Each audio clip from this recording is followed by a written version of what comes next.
Alright, special day today. We've just received the rollover jig, so it now marks the beginning, hopefully, of the rebuild stage. We've got everything now, but we've also this rollover jig, it marks the beginning, so we can actually start putting Mildred back together. So been really excited about this. We paid extra to get the welded rollover jig. I think we had to pay an extra £50 for the pre-welded, whatever that means. I don't know. We paid a little bit extra for the self-loading, sort of wind it up, I think. So we're gonna open this now, figure out exactly what everything is. We're gonna see how easy it is to assemble, and then we'll go over sort of the costs and things associated with it. We didn't pay for, I think it was £150 extra for casters. I don't know whether there's either 6 or 8 casters needed, but funnily enough I've got some caster that we can use, so I didn't want to pay out an extra £150 for casters when I've already got casters. Let's jump into it.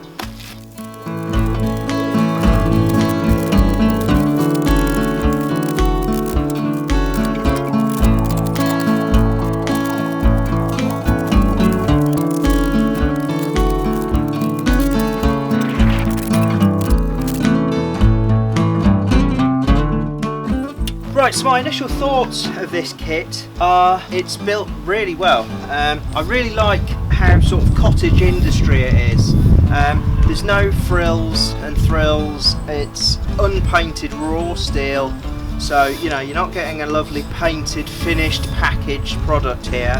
What you are getting for an incredibly good value, I think, is a really well made product. The welds on these brackets are all, you can tell, they're done very well. It's solid, it's made from decent gauge steel. I think we've got this machine part here, looks like this is being laser cut or plasma cut, whatever you want to call it, and this is for the hand, so you can turn the car on the pivot, on the axes, and then lock it in. You know, parts like this, I think this is for the self-winding, self-loading mechanism. Again, really decent quality. I think they're at least 13, something like that. They're a decent size anyway. We've got a packet of gubbins here for the assembly. We've got some of these pre-drilled.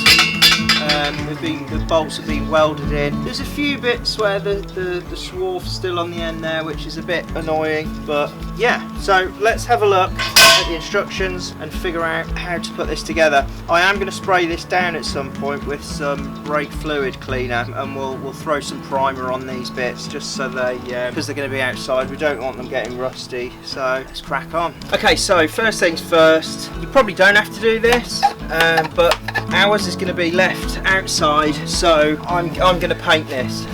So I'm just going to wipe it all down, some brake cleaner, remove as much of that oil and crap as possible, and then we'll at the very least just put some self-etch primer on it. You know, I've paid for it, so I want to keep it in as good working order as possible.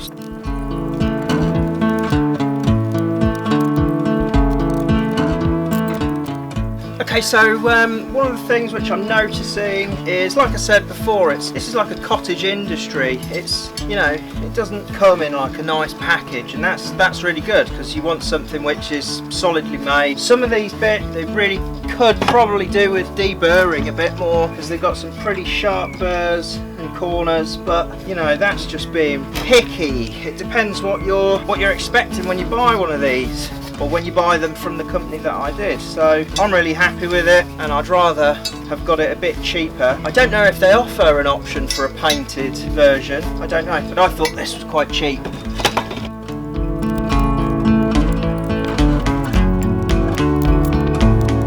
There we go, so everything's been cleaned up now with some brake cleaner. So we've got all of our parts laid out here. You know, I'm not paying huge attention to it, it's not bodywork or anything. We just want to clean the majority of the grease off, and then we'll stick some primer on. So I've got, we just bought like 14 cans of, you see it, of this stuff. It's the Autotech self-etching primer. I really like the Autotech paints. You can buy them cheap off of Amazon, free delivery. So let's get a coat of primer on here.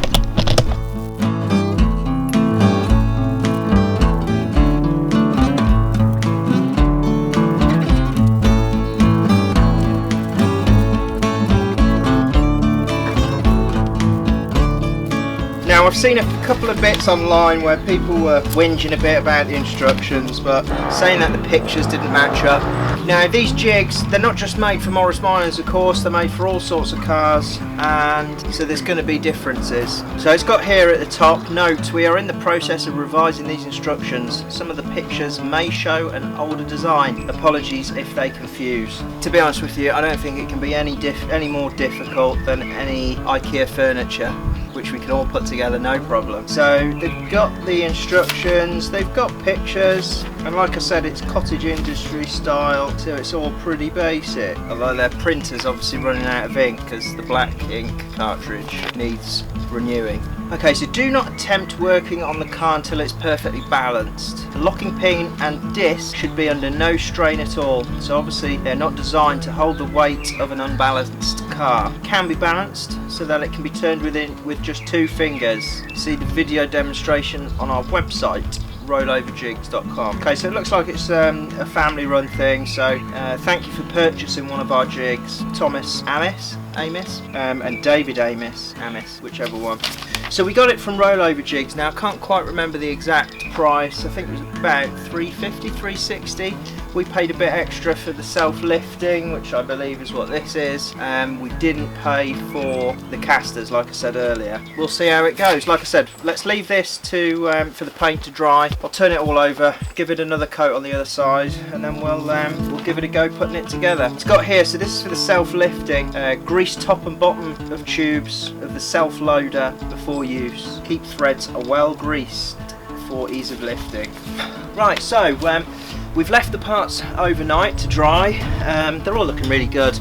I mean, like I said, it doesn't have to be perfect. I just wanted to get the steel sort of protected, you know, to a degree. I can always chuck a coat of something or other on those in the future, but they're protected. One, they're protected, and two, when you handle the pieces now, you don't get your hands just completely filthy black. Right, so I've just undone the bolts, the nuts and bolts pack. Again, you know, this is cottage industry. They were just in a plastic bag. They're not labelled, nothing like that. So we've got 3 types of washers. We've got 3 types of bolts, and 2 types of nuts. We've got a 13mm and a 24mm. Now I don't have a 24mm spanner. I've got a 24mm socket, and hopefully that should be enough. I've got my large adjustable if we need it. So I'm going to take a look at the instructions and we'll start putting this together.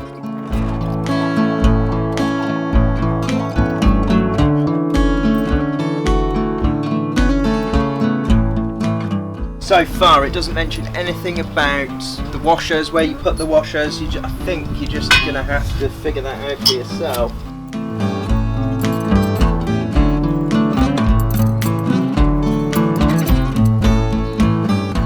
Okay, so this was almost the first error. What it says here, note the legs nearest the swivels have a longer top tube, so the swivel cannot foul the legs when turning. So this one here is the one with the lever for the locking plate, and it has a slightly longer tube, so that's going to face in towards the car. The other ones, 2 of the other ones, the top tubes finish flush. Okay, so almost the first mistake. I don't know whether it should have a washer on the inside. I suppose it should, shouldn't it? But again, it doesn't say, and it doesn't show you in the pictures.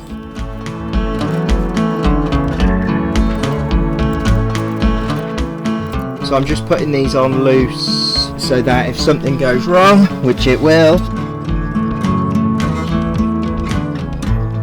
So it's not made clear whether there should be washers on the inside as well, and we've got plenty. So we might have to come back and sort that out after.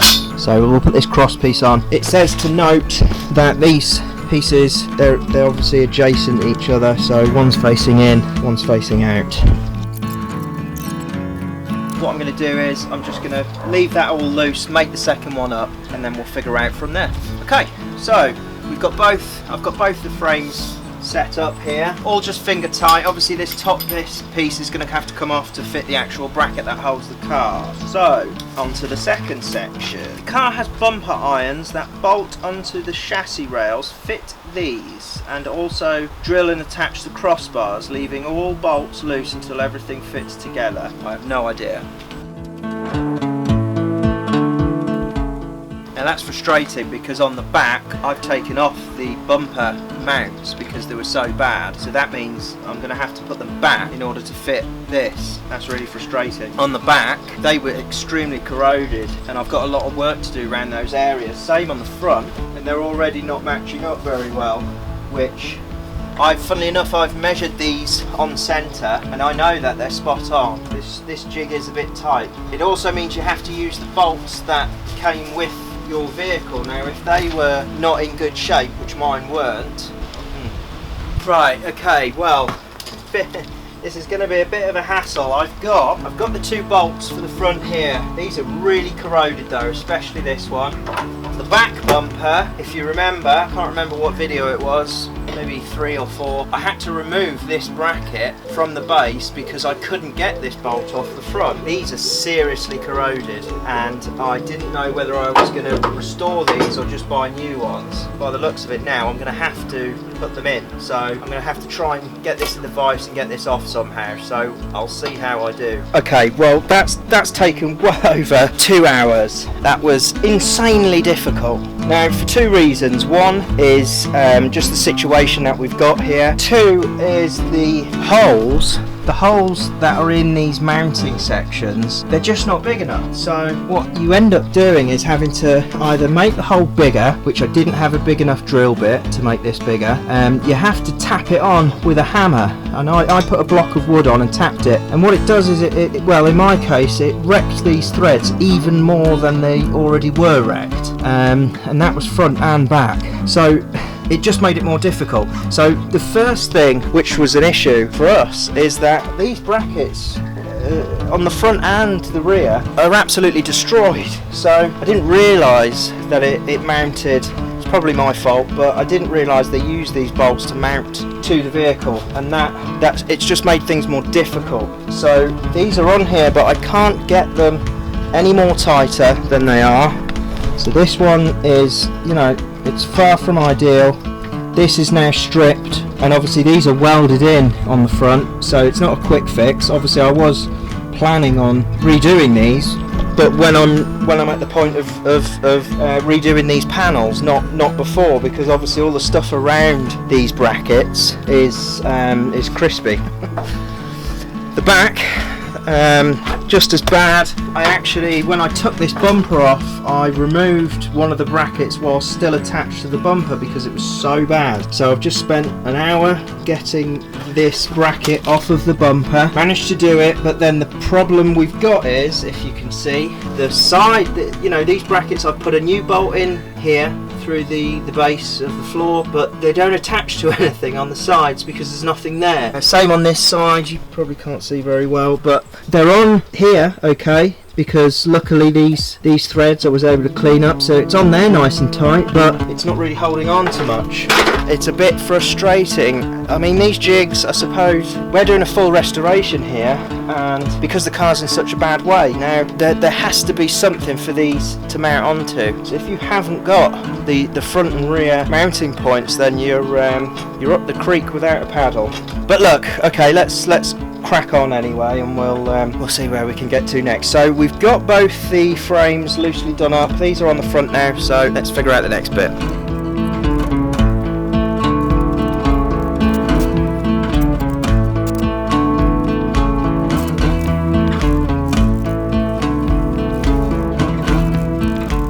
Right, well I think we're getting somewhere, I think.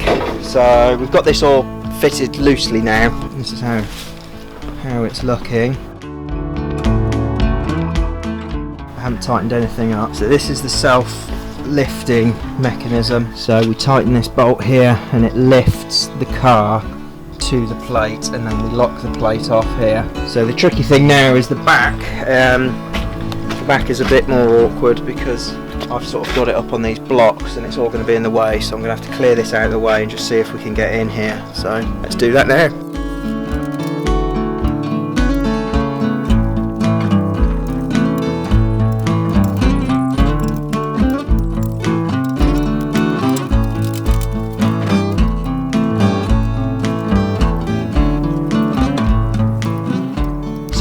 I'm doing is just taking it up to the first hole on the bracket. Then what we'll do is we'll just get everything leveled nicely and then make sure, see what the clearance is like. We can always put it higher, and once we figure out what the clearance is, sort that out. But just for now, let's get these first 2 bolts located in. Because of the way it's mounted, it's a bit counterintuitive. You have to hit it in the wrong direction. So I want this to go that way, so I'm going to hit it. Yep, good. Right, well, that was far from easy. But we got there in the end. I still need to put casters on the feet, which I should have done earlier, but I need to order a drill bit big enough for them to go through. So what I'm going to do now is just properly levelled, just a few tweaks here and there, then I can tighten everything down. Okay, so we've got 2 problems with this plate. The first being the holes don't 100% line up. Now this is all slackened off nicely and it pivots on this middle one here. The hole on the corresponding piece behind is not lining up, no matter how much we do it. So I'm having to basically force it in there with the impact driver to get it through.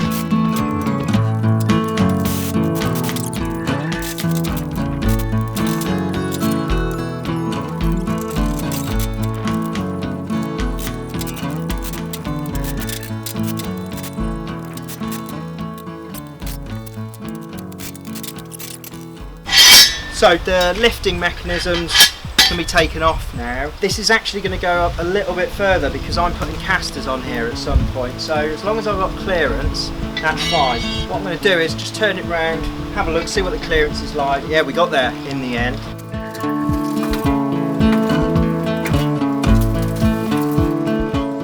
Oh, well, that's plenty. Got about 5 inches.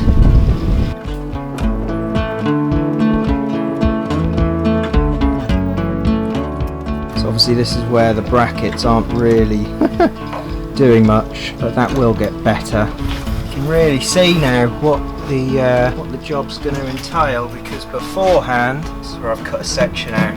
Now I can see that it's had repairs there before. This is where the new floor plates are going to be in. So it's amazing, so you can really see how the car goes together, which is difficult to sometimes get a grip on. I mean, look at that corner. Really get an idea of bits which you've maybe thought the chassis is going to need a real strip back and treat that. Also over this side we've got the front, you can now get a much better idea of. Well, what a day. I'm filthy. I've still got loads of washers left. It's like IKEA furniture. When you do it and you're left with tons of bits and you think, oh, they must have kindly put in some spares. So I don't know. The instructions, like I say, leave a lot to be desired. So I will be giving them feedback on that. But it's doing what we wanted it to. It's working. So I think I'm going to leave it there. What I'm going to do is I'm just going to finish up, sort out a few niggles, try and find somewhere to put those washers, and then start thinking about the casters. So thanks a lot for watching, guys. If you liked this video, please click the thumbs up, leave a comment and think about subscribing. This has been Project Mildred. We'll see you next time.